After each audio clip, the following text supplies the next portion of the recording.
Good afternoon to all of you. मैं आपको अपना स्क्रीन शेयर कर रही हूँ और आपको कुछ बेसिक चीज़ बता रही हूँ जो आपको रोज़ करनी है। ठीक है। रोज़ आपको रोज़ आपको आपकी अटेंडेंस लगानी है।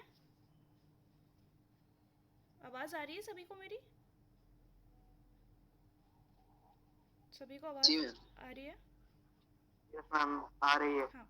रोज़ आपको बेसिक चीज़ें दो तीन करनी है, आपको आपकी अटेंडेंस लगानी है। ठीक है। तो मैं बता रही हूँ कि आपको मैं एक लिंक रोज़ शेयर करूँगी। ठीक है। आपके ग्रुप पे या फिर आपके गूगल क्लासरूम पे।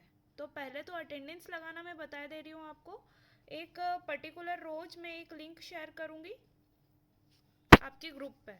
तो आपको उसके थ्रू आप जी मैम। अटेंडेंस लगानी है। कहाँ पे?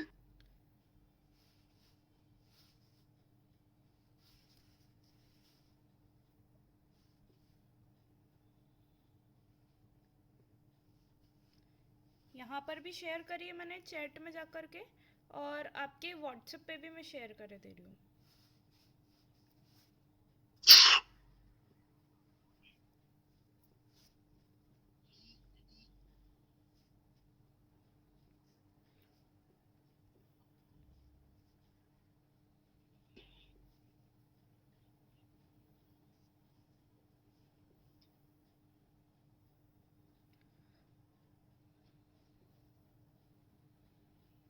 दिख रहा है आपको सबको? ग्रुप में देखा आपने? एक लिंक जी मैम, दिख रही दिख है? गया। ठीक है। अगर किसी को नहीं आ रहा है कि कैसे अटेंडेंस लगानी है, तो मैंने आपको मेरा स्क्रीन शेयर किया है। सबको दिख रहा है मेरे फ़ोन का स्क्रीन? जी मैम। अपनी स्क्रीन पे दिख रहा है मेरे फ़ोन का स्क्रीन? जी मैम। हाँ, तो आप व्हाट्सएप में जाएंगे, पर्टिकुलर जो भी लिंक मैंने गिवन किया है आप उस पर क्लिक करेंगे। दिख रहा है? ऐसा फॉर्म ओपन होगा। सबको दिख रहा है? कल की जिसने भी एंट्रीज करी होगी उनको पता होगा। ठीक है। ये अटेंडेंस है मेरी क्लास की, यस जो मैम। जो आप लोग अटेंड करेंगे उसमें अपना फील करेंगे। सपोज यहाँ पे आप स्टूडेंट है या जो भी आपका नाम है, आपको वो फील करना है।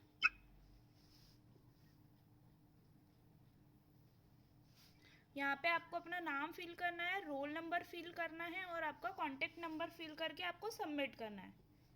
आया समझ में? दिख रहा है अटेंडेंस फॉर्म? कल जी भी मैम। आप लोग यस मैम। अटेंड किए होंगे। तो आपको जिन जिन्होंने अटेंड किए होंगे और उन्होंने अपनी अटेंडेंस फील करी होगी, तो आपको ऐसे ही फॉर्म शो हो रहा होगा। तो रोज़ क्लास के ड्यूरेशन में मैं आपको फॉर्म शेयर करूँगी, उसको आपको फिल करना है। ठीक है। सभी अपना जूम आईडी जो बनाएंगे अपने नाम से बनाएंगे। ठीक है। अब मैंने कल एक लिंक शेयर करा था गूगल क्लासरूम का। जी मैम, क्या था?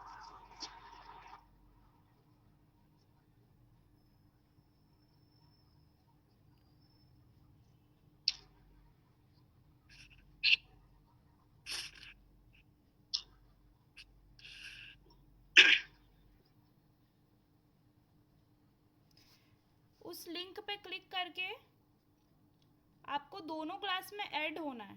ठीक है। समझ में आई थी बात? तो यहाँ पर क्या होगा, जितने लोग ऐड हो जाएंगे उनका मेरे पास ब्यौरा रहेगा। ठीक है।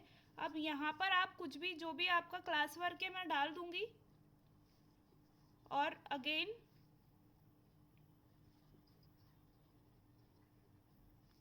तुझे देखा तो भाई, ये जाना सुना। माइक्रोफोन ऑन है आपका। ठीक है। 2 मिनट में ब्लॉक कर दूंगी और ग्रुप से भी बाहर कर दूंगी।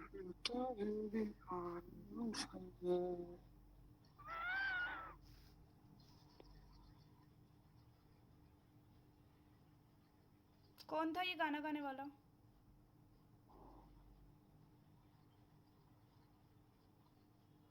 आप खुद से बता दीजिए या फिर मेरे पास यहाँ पे शो भी हो जाता है।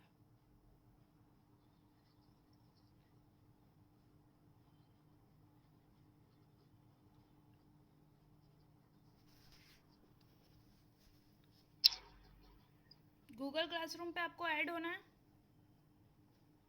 जी मैम, होना है। सभी को क्लिक करके यहाँ पर शो हो जाएगा, ठीक है। आप कितने लोग एडेड हैं इसमें दिख जाएगा। और आपको जो भी मैं क्लास वर्क या लिंक शेयर करूँगी आपको यहाँ पर लिंक में आना है, या फिर कुछ डाउट्स पूछना है तो ये आप स्ट्रीम पे क्लिक करके आप पूछ सकते हैं, ठीक है। मैं आपके 2 सब्जेक्ट ले रही हूँ।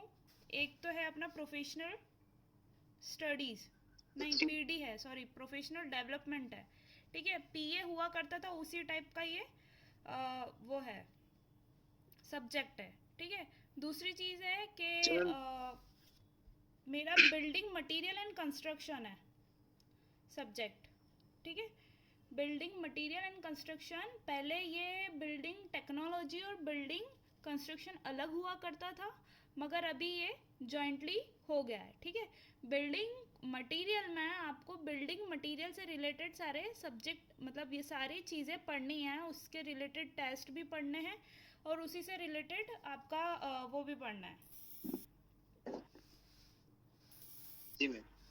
टेस्ट पढ़ने, फिजिकल टेस्ट पढ़ने, केमिकल टेस्ट पढ़ने, जो भी होगा वो पढ़ने आपको, ठीक है। हम बात करेंगे बिल्डिंग मटेरियल की। और बिल्डिंग कंस्ट्रक्शन में क्या होता है, आपके जो भी स्ट्रक्चर्स बनते हैं, चाहे कह लो सुपर स्ट्रक्चर या सब स्ट्रक्चर। सुपर स्ट्रक्चर वे स्ट्रक्चर होते हैं जो ज़मीन से ऊपर बनते हैं, ग्राउंड लेवल से ऊपर बनते हैं, बताया था लास्ट क्लास में।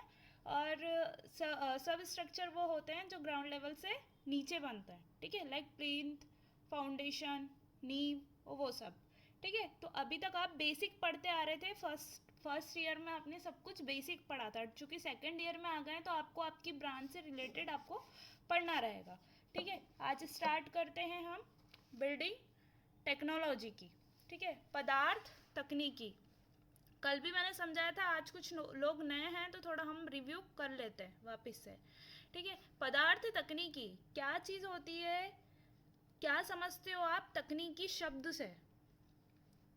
आंसर दो सब। तकनीकी शब्द से आप क्या समझते हो?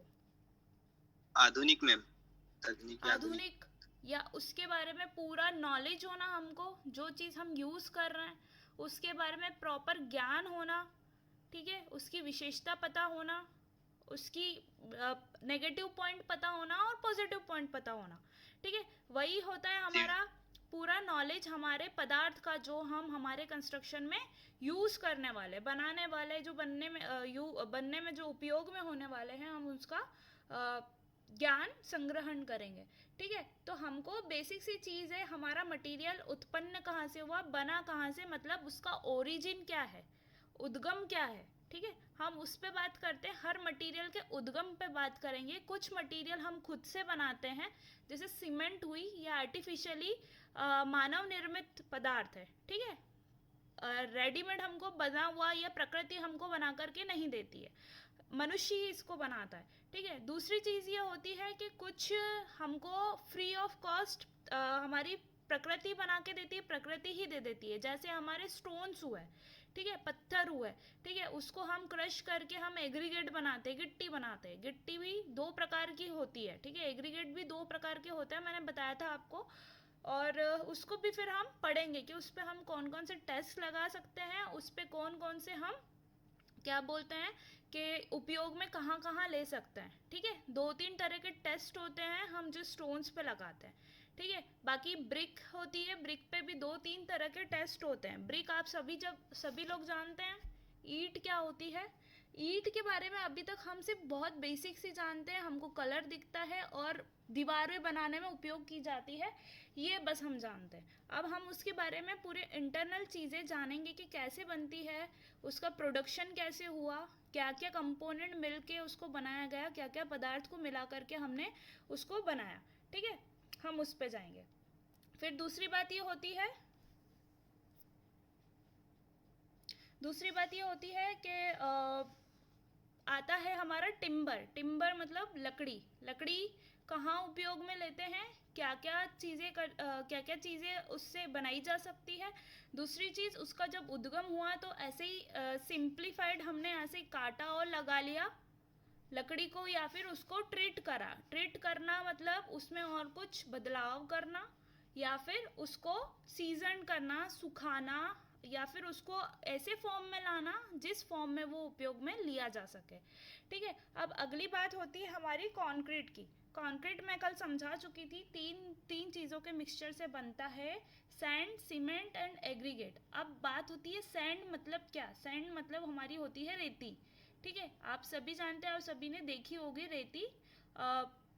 कहीं भी कोई सी भी कंस्ट्रक्शन साइट पे इजीली उसका उपयोग होता है, तो आपने सभी ने देखी होगी, अपना कॉलेज बना हुआ होगा तब भी देखी होगी। दूसरी चीज़ होती है एग्रीगेट, हमारी जो गिट्टी होती है वो, उसको भी बेसिक सी चीज़ है कि सभी ने देखा ही होगा। ठीक है, और तीसरी चीज़ होती है सीमेंट। सीमेंट भी सभी ने देखी होगी, ग्रे कलर की होती है, सिलेटी कलर की होती है, और उसको हम तीनों को मिला करके पानी डालते हैं। पानी कंसिस्टेंसी के हिसाब से ही डालेंगे। ठीक है, ये तीनों का मिक्सचर जब पानी की उपलब्धता में होता है, पानी के साथ होता है, तो बन जाता है हमारा कंक्रीट। ठीक है, जो यूज़ होता है हमारा कंक्रीटिंग, ब्रिज में यूज़ होता है, छत भरने में यूज़ होता है, बहुत सारी जगह पे यूज़ होता है। कंक्रीट मेन फैक्टर है या मेन पदार्थ है हमारे कंस्ट्रक्शन का। ठीक है, दूसरी चीज़ आती है हमारा मोर्टार। मोर्टार क्या होता है? मोर्टार वो होता है, हम उसको बेसिक लैंग्वेज में जानते हैं बारीक माल। ठीक है, वो हमारे ईंटों की चुनाई में यूज़ होता है। ठीक है, ईंटों की चुनाई में, प्लास्टर में, और बाहर साइड में जहाँ भी हमको उसको प्लेन करना होता है वहाँ पर हमारा प्लास्टर यूज़ होता है, या फिर मोटार बोल लो तो मोटार यूज़ होता है। ठीक है, अब बेसिक सी चीज़ है, बात करते हैं हम मटेरियल टेक्नोलॉजी की। मटेरियल टेक्नोलॉजी को हिंदी में बोलते हैं हमारी पदार्थ तकनीकी। तकनीकी की ज़रूरत ये बनी पड़ी हमको कि जब हमको यूज़ हमारी कंस्ट्रक्शन साइड में करना होता है अपने मटेरियल को, तो हमको उसका प्रॉपर ज्ञान होना चाहिए। क्या आइडियल है, आदर्श पदार्थ की क्या विशेषता होती है वो हमें पता होना चाहिए। एक आदर्श पदार्थ के बारे में हम पता करेंगे तभी हमारे पास जो अवेलेबल पदार्थ है हम उसका कंपैरिजन कर सकते हैं, हम उसका आकलन कर सकते हैं कि हमारा पदार्थ कितने अच्छे लेवल का है या कितने अच्छी क्वालिटी उसमें संग्रहण है। अच्छी क्वालिटी का पदार्थ होना बहुत आवश्यक है, अति आवश्यक है। बात करते हैं मटेरियल टेक्नोलॉजी की। इसको अलग अलग टाइप्स में हम सब डिवाइड कर लेंगे। हम पहले पढ़ेंगे मटेरियल टेक्नोलॉजी, पदार्थ जो है वो कितने प्रकार के होते हैं, और फिर उसका हमको नॉलेज लेना है कि एक ओवरव्यू लेना है कि कहाँ से आए, कैसे बने, क्या क्या मिक्स किया तब हमारे पदार्थ बने। अगली चीज़ आती है उसकी विशेषता, कैरेक्टरिस्टिक्स, क्या क्या उसकी विशेषताएं होती है, क्या क्या अलग अलग प्रकार की विशेषता होती है। एक फिजिकल प्रॉपर्टी होती है,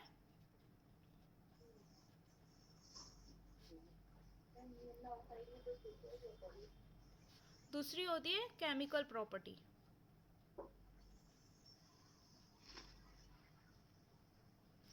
ठीक है, फिजिकल प्रॉपर्टी को हम बोलते हैं हमारी भौतिक विशेषता, और केमिकल प्रॉपर्टी को बोलते हैं हम हमारी रासायनिक विशेषता। ठीक है, उसके क्या क्या महत्व है, किसके क्या क्या महत्व है हमारे पदार्थ के। ठीक है, हमारे इम्पोर्टेंस क्या है पदार्थ का हमारे कंस्ट्रक्शन साइट पे, या क्या क्या उसका उपयोग है, उसके बारे में हम जानकारी लेते हैं। अगली चीज़ आती है अवेबिलिटी, उपलब्धता। बहुत बड़ी चीज़ होती है, किसी भी चीज़ की उपलब्धता उसकी कॉस्ट पे डिफाइन करती है, उसकी कॉस्ट या उसकी कीमत पे बड़ा असर डालती है। ठीक है, अगर वो इजीली उपलब्ध है तो उसकी कॉस्ट क्या होगी, कम होगी। और थोड़ा टफ है, डिफ़िकल्ट है, अगर कहीं और से लाना है तो हमको परिवहन की ज़रूरत पड़ेगी, हमको गाड़ियों की ज़रूरत पड़ेगी, क्योंकि अपने पदार्थ को अपनी साइट तक लाने के लिए तो उसकी उपलब्धता कम हो गई है। हमारे लोकल जगह पे वो उपलब्ध कम है, तो हम क्या करते हैं उसको परिवहन के थ्रू या ट्रेवलिंग के थ्रू हम लाया जाता है, तब उसकी कॉस्ट और बढ़ जाती है। ठीक है, कॉस्ट जितने पे या तो अवेलेबल है, फिर प्लस उसमें आपका परिवहन कॉस्ट जुड़ा, परिवहन की कीमत जुड़ी तो कॉस्ट अपने आप बढ़ गई, तो क्या होता है हमको वो वाला पदार्थ महंगा मिलता है। ठीक है, वो वाला मटेरियल हमको महंगा मिलेगा, बेसिकली उसकी कॉस्ट बढ़ जाएगी। तो ये पूरा डिपेंडेंट करता है हमारी अवेलेबिलिटी में कि कितना हमको लोकली वो अवेलेबल है। ठीक है, बात करते हैं हम टाइप्स की। टाइप्स की बात कर रहे हैं, पहले तो हमारी ब्रिक्स। ब्रिक्स क्या होती है आप सब जानते हैं, जो दीवारों की चुनाई में यूज़ होती है उसे ब्रिक कहते हैं। इसका कलर आप सभी ने देखा होगा, और बाकी सारी जो चीज़ें हैं हम इसको बाइफरकेट करके बाद में पढ़ेंगे कि वो क्या क्या उसकी क्वालिटीज़ है, कलर क्या है, क्या क्या स्ट्रेंथ है, कैसी दिखती है, टेक्सचर कैसा होता है, छूने में कैसी लगती है, उसके बारे में हम इसकी प्रॉपर्टीज़ में जब जाएंगे, जब कैरेक्टरिस्टिक्स और विशेषताएं समझेंगे तब हम इसको पढ़ेंगे। ठीक है। अगला, पहले के ज़माने में ट्रेडिशनल जब कंस्ट्रक्शन होता था, पुराने टाइम में जब कंस्ट्रक्शन होता था, तब जोड़ने के लिए दो ब्रिक्स को या दो पत्थर को जोड़ने के लिए हमको एक बाइंडिंग मटेरियल की ज़रूरत पड़ती थी। ठीक है। बाइंडिंग मतलब होता है जोड़े रखना, जोड़ बनाने के लिए, जोड़ना। ठीक है। जोड़ बनाने के लिए हमको क्या होता है, बाइंडिंग मटेरियल की ज़रूरत पड़ती है। तो पहले के टाइम में क्या होता था, चूने से चिनाई करते थे। ठीक है। चूने में मिक्स कर करके हम उसको दीवारों को या पत्थरों को जोड़ा करते थे। ठीक है। अगला चीज़ आता है हमारा सीमेंट। सीमेंट और कुछ नहीं, हमारे लाइम को चेंज करने के बाद या कुछ उसमें कंपोजिशन मिक्स करने के बाद हमने बनाया हमारा सीमेंट। ठीक है। सीमेंट भी अनेक प्रकार की होती है, हमको इसकी विशेषताएं पढ़नी है, इसकी प्रॉपर्टीज़ पढ़नी है, इसके कलर पढ़ने हैं, इसके टेस्ट पढ़ने हैं, इसके लैब टेस्ट पढ़ने हैं, फील्ड टेस्ट पढ़ने हैं। अब फील्ड टेस्ट क्या होता है? फील्ड टेस्ट क्या होता है, जैसे हम गए किसी भी साइट पे, है ना, वहाँ पर फील्ड पे गए, मतलब उसी क्षेत्र पे गए, हमने मटेरियल देखा और हमको खरीदना है, तो हमने वहीं के वहीं उसका टेस्ट लगा लिया। ठीक है। कोई लैब में नहीं ले गए और हमने फील्ड पे ही उसका टेस्ट लगा लिया, कोई वेधशाला में नहीं गए, वहीं के वहीं हमने उसका टेस्ट लगा लिया, तो वो होगा फील्ड टेस्ट। समझ में आ रही है सबको बात? सबको आवाज़ आ रही है? और अगला होता है हमारा, अगला होता है हाँ हमारा मैम आ रही। अगला होता है हमारा लैब टेस्ट। ठीक है। उसके लिए हमको लेबोरेटरी की ज़रूरत पड़ती है, इंस्ट्रूमेंट की ज़रूरत पड़ती है, जो आपके कॉलेजेस में सारे अवेलेबल है। ठीक है। हम हमारा मटेरियल के 2-3 सैंपल से सब कोई अवगत हो गए होंगे कि एक 2 3 4 5 कुछ हम मटेरियल लेके आ जाएंगे, उसके सैंपल कलेक्ट करेंगे और अपनी लैब में टेस्ट करेंगे। ठीक है। उन सब का एवरेज निकालेंगे। ऐसा हो सकता है ना, कोई जैसे उदाहरण के लिए मैं एक ईंट ले लेती हूँ, एक ईंट ने वजन थोड़ा ज़्यादा झेल लिया, दूसरी ईंट ने थोड़ा सा कम झेला। सपोज 13 का लोड एक ने झेल लिया और 12 का लोड एक ने झेल लिया, एक ने 10 का झेल लिया, एक ने 10.5 का झेल लिया। तो हम कैसे पता लगाएंगे? तो वैसे फ्लक्चुएट होगी, मगर हम एक आंकलन कर लेंगे कि उसके हिसाब की जो ब्रिक है, 5 का मैंने एवरेज निकाल लिया। एवरेज सभी को पता है ना, एवरेज कैसे निकालते हैं? एवरेज की बात करते हैं, जैसे सपोज एक ने 10 का लोड झेला, एक ने 10.10 का झेला, फिर एक ने 11 का झेला, एक ने 13 का झेला। ठीक है। कितने सैंपल हुए मेरे पास? ये 1 2 3 और ये 4। तो सबको मैंने प्लस करके डिवाइड बाय 4 कर दिया। समझ में आई बात?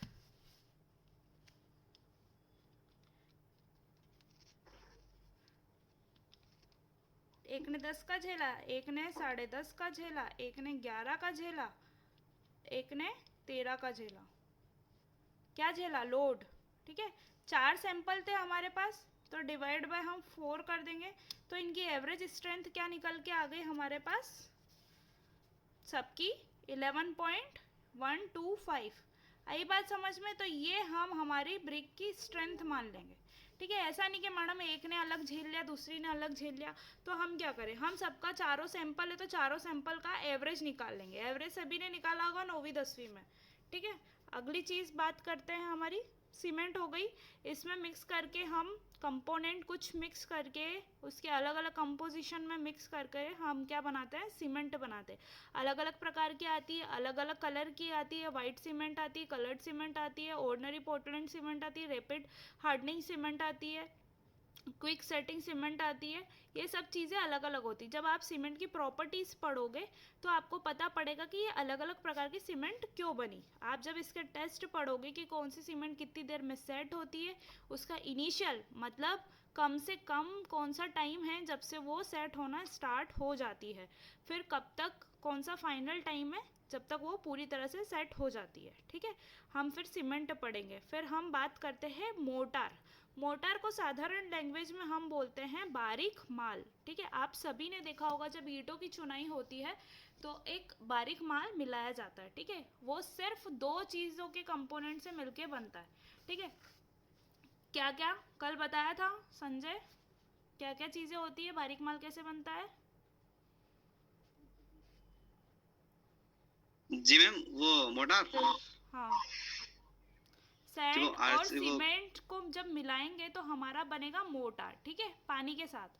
जी मैम। तो हमारा मोटर जी is the ma'am. Mixture of sand and cement, ठीक है। एग्रीगेट की जी मैम। बात करते हैं। Aggregate is nothing but small pieces of stone. Stone आपको मैंने जब EES में पढ़ा रही थी तब मैंने आपको बताया था स्टोन या फिर चट्टानों का निर्माण कैसे हुआ, ठीक है। सभी को याद होगा चट्टानों का निर्माण कैसे हुआ। बेसिक सी बात है, जब हमारा ज्वालामुखी, जब क्रस्ट मेंटर कोल मैंने पढ़ाया था, ये हमारी पृथ्वी है। हाँ याद। ये बाहरी परत जो है इसकी, ये क्या होती थी, क्रस्ट, ठीक है। जी मैम। ये होता था अंदर वाला कोर, ठीक है। ये वाला जो पार्ट बच रहा था ये था हमारा, क्या था, मेंटल, ठीक है। तो क्या होता था, कोर में जितना भी मटेरियल होता था वो पूरा हमारा तरल पदार्थ में होता था, खोलता हुआ लावा जैसा होता था, ठीक है। जब ये रिसाव होता था, जब वो पाइपिंग बना लेते थे, पाइपिंग बना बना के क्या होता था, जैसे जैसे ऊपर आते हैं, यहाँ टेम्परेचर हज़ारों में होता है, हज़ारों डिग्री सेल्सियस में होता है, तो सारी चीज़ें मेल्टेड फॉर्म में होती है, मतलब पिघली हुई रहती है, तरल अवस्था में रहती है। जैसे जैसे हमारा लावा क्या होता है, बाहर आता है पाइपिंग के थ्रू, यहाँ पर हाई प्रेशर हाई टेम्परेचर है, तो क्या करेगा, यहाँ से धक्का मारेगा। क्यों मारेगा, ताकि वो चाहेगा कि हम लो टेम्परेचर की ओर अग्रसर हो जाएं, ठीक है। तो प्रेशर भी लगाएगा लावा बाहर की साइड आने को, और टेम्परेचर भी उसको कम होता मिलेगा, ठीक है। जैसे जैसे तरल पदार्थ को कम टेम्परेचर मिलता है तो वो क्या करते हैं, मेंटल फॉर्म जो होता है वो वहाँ पर सेटअप हो जाता है।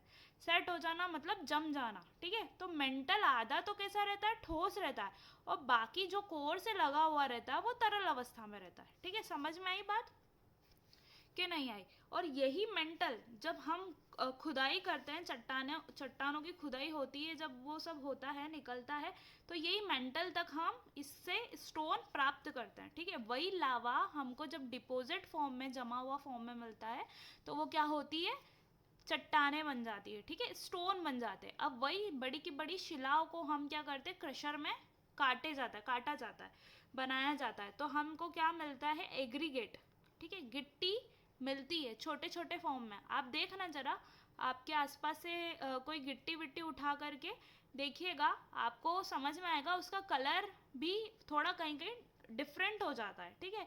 कहीं कहीं देखते हैं आप अनइवन रहता है, अनइवन मतलब थोड़ा सा कहीं से अलग कहीं से अलग। मगर दूसरी एक चीज़ बहुत अच्छी रहती है कि गिट्टी हमेशा ठोस रहती है। देखो क्या होता है कि जूम पे जैसे मीटिंग है ना, 40 मिनट्स हो जाते हैं तो मीटिंग अपने आप ओवर हो जाती है। तो जैसे अगर मीटिंग ओवर होगी तो मैं एक और लिंक शेयर कर दूंगी, या आपको वापस से उसी लिंक पे क्लिक करके, जो पहले की शेयर है, तो उसी पे आप लिंक पे क्लिक भी कर दोगे तो भी आप मीटिंग में ज्वाइन हो जाओगे, ठीक है। तो अगर डिस्कनेक्ट हो जाता है मीटिंग ओवर होने के कारण से, तो आपको वापस से मीटिंग ज्वाइन करनी पड़ेगी, ठीक है। क्योंकि होता ये कि 40 मिनट्स तक हमारी मीटिंग चलती है, उसके बाद में हमको वापस से रिक्रिएट करनी पड़ती है। तो अभी ऑलमोस्ट 40 मिनट्स हो ही गए हैं, तो हम फिर से रिक्रिएट कर लेंगे, ठीक है। तो कुछ नहीं है, जो बड़े बड़े स्टोन्स को जब हम क्रशर में काटे जाता है, बड़ी बड़ी चट्टानों को क्रशर में काटा जाता है, तो हमारा क्या होता है, एग्रीगेट मिलता है। एग्रीगेट भी दो प्रकार के होते हैं, एक तो मोटे जिनको बोलते हैं हम कोर्स एग्रीगेट, और दूसरे होते हैं फाइन एग्रीगेट जिनको बोलते हैं हम बारीक बारीक गिट्टी, ठीक है। और वही उसका फॉर्म अगर बारीक और बारीक फॉर्म में आता है तो उसको हम बोल देते हैं सैंड, मतलब रेती, ठीक है। मगर रेती में एक दूसरी बड़ी चीज होती है, एग्रीगेट में हमेशा एक इंटरलॉकिंग रहती, इंटरलॉकिंग मतलब आपस में लॉक हो जाना, ठीक है। क्योंकि इसका साइज क्या रहता है, बड़ा रहता है, मगर रेती कैसी रहती है, बारीक रहती है, तो इसमें क्या होता है, फ्रिक्शन होता है, घर्षण होता है, ये बहुत जल्दी से स्लिपरी रहती है, मतलब इसका नेचर स्लिपरी रहता है। और एग्रीगेट क्या होते हैं, जब ये फील हो जाते हैं तो इनमें इंटरलॉकिंग अपने आप से आ जाती है, मतलब ये इनको तो अलग अलग करना है या किसी चीज़ में डब्बे में भर के रखा हुआ है तो ये इजीली मूव नहीं होंगे, मगर रेती क्या होती है, इजीली मूव हो जाती है, इजीली खिसक जाती है। अगली चीज़ पे हम आते हैं, कंक्रीट। मैं समझा चुकी हूँ, तीन चीज़ का मिक्सचर होता है, सैंड, सीमेंट और एग्रीगेट, ठीक है। ये तीनों को जब पानी के साथ मिलाया जाता है तो हमारा बनता है कंक्रीट, ठीक है। पानी हम किस हिसाब से मिलाएंगे, जो भी सीमेंट की हमारी कंसिस्टेंसी होगी। कंसिस्टेंसी के जी बारे में भी हमने बात करी थी। कंसिस्टेंसी क्या होती है, जब हमको पानी मिलाना है किसी भी मिश्रण में, तो बेसिक सी बात है कि